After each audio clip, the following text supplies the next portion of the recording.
move on. Let's go to connector with, and there's a sad loss for boxing, but an unexpected, but I won't say not fully surprising.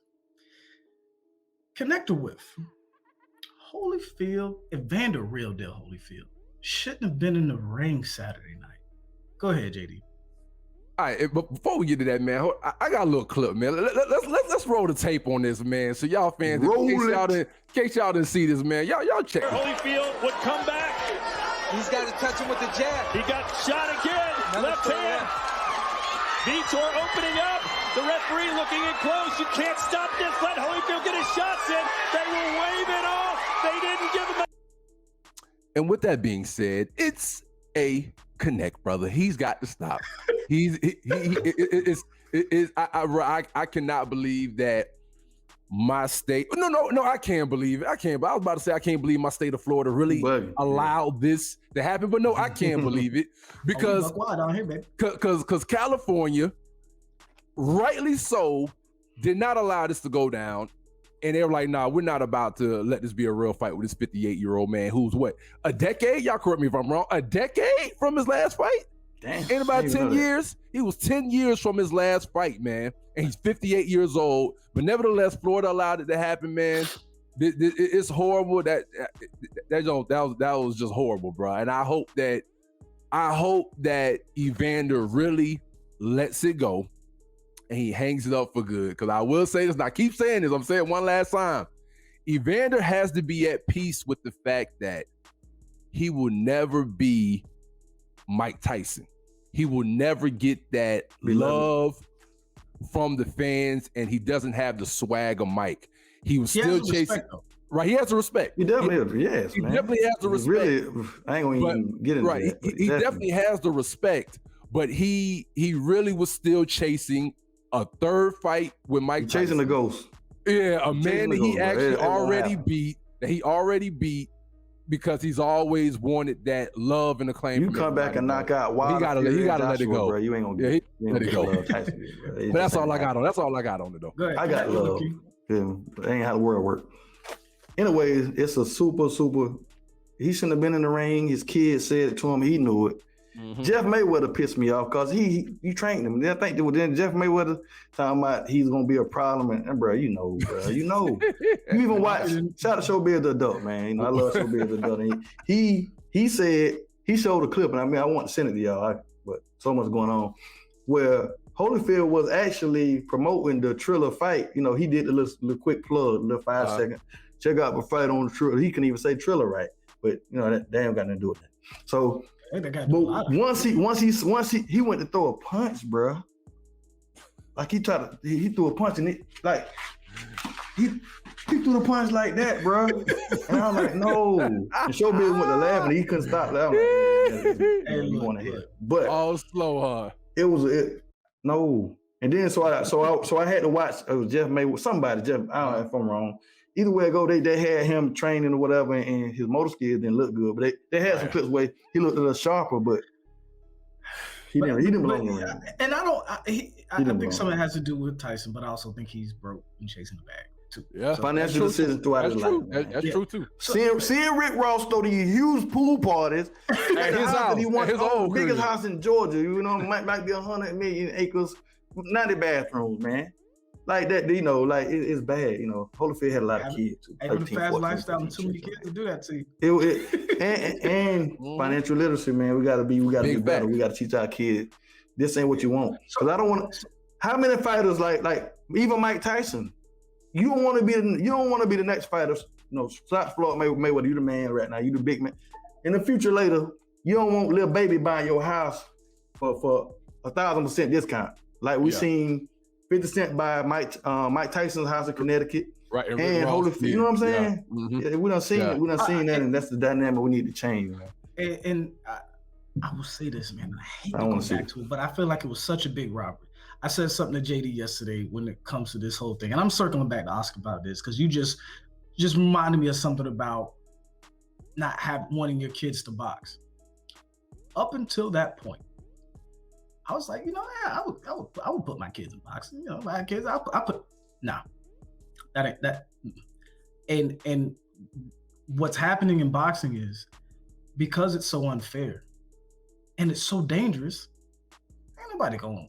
Who wants to put their children in that? Unless it's the only thing they got. You know what I'm saying? So, but anyway, getting off topic, man. Speaking of Vitor Belfort, the MMA fighter, he called out Jake Paul.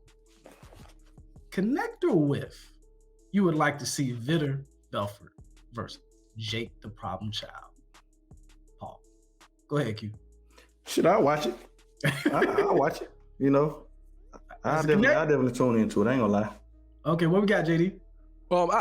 It's a connect for me too. I mean, I think that'd probably be a decent matchup to see how they do. So that's a connect for me too. I'll see that one. Yeah, I'd definitely be interested in that. Just to see, you know. Hey, I mean, one MMA fighter almost put him through the ropes.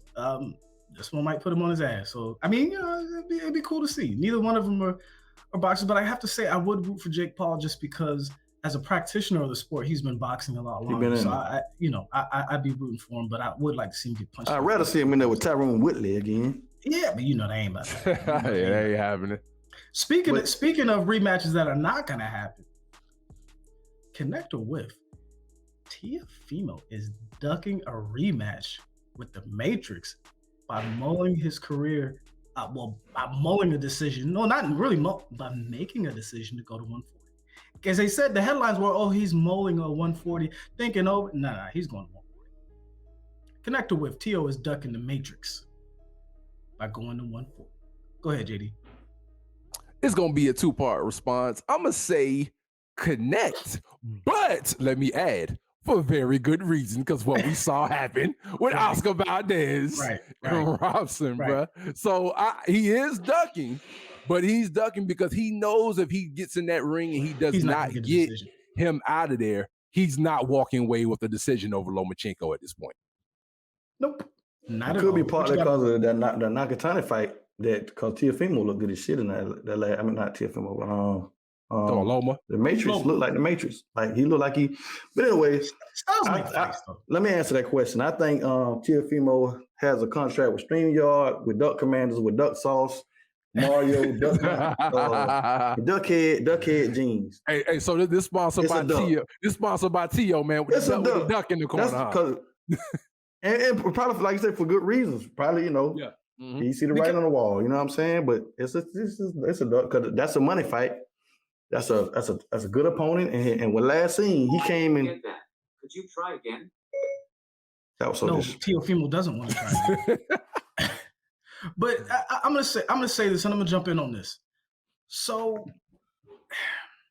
I can't say somebody's ducking if they already beat the guy, and it wasn't controversial. He beat him, but it feels like the world wanted Lomachenko to win. It just feels like that. Right, exactly. It feels like they and so for him, and the reason why I say that is because even the contract that Bob made him sign, where his money was going to be tiered off if he lost, so he can only make X amount of dollars. He wasn't going to get a rematch.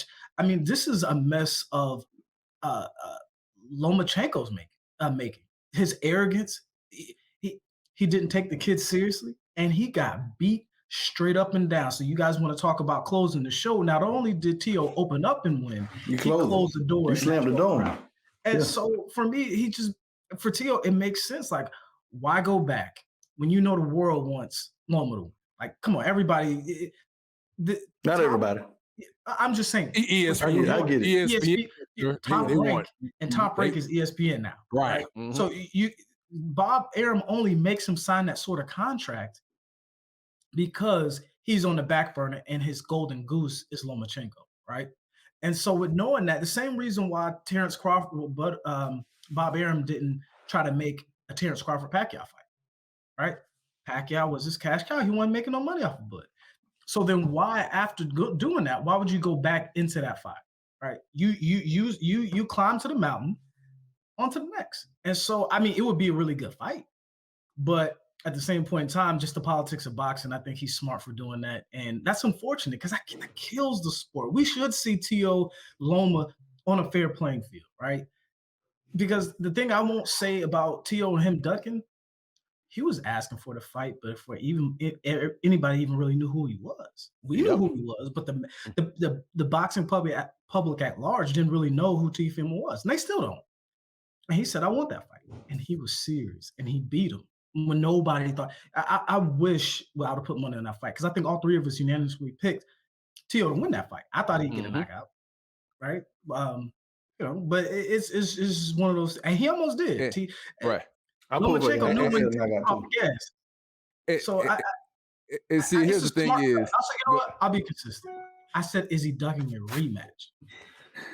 He's ducking the rematch, but he's not ducking the fighter. He's ducking the situation because I don't think he feel like he'll get a fair shot. Right, and he's ducking it because of this simple fact right here. He already knows that the fix is in with top-ranking ESPN that if Lomachenko goes into that second fight and he's a little bit more active, might not mean that he's winning, but if Loma just goes in there, he start early because he lost like the first 5 rounds. Exactly. So if he steps into that ring and he's more active, Tio knows that if I can't get him out of there, they're gonna give it to Loma automatically, even if I probably won. So I mean, that's what's pretty much gonna happen. And watch that fight.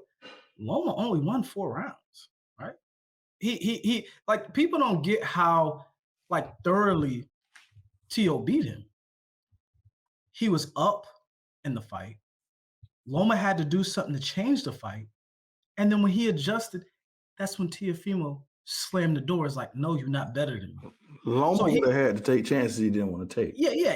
And remember Loma say, my shoulder, man. My shoulder was hurt the whole fight, bro. Listen, man. My shoulder was hurt. Remember he'll post it up in the hospital the day after, talking about, shoulder surgery or something. Man, look, I'm gonna say it like this, man. I'm not in the business of being, playing favorites when somebody's,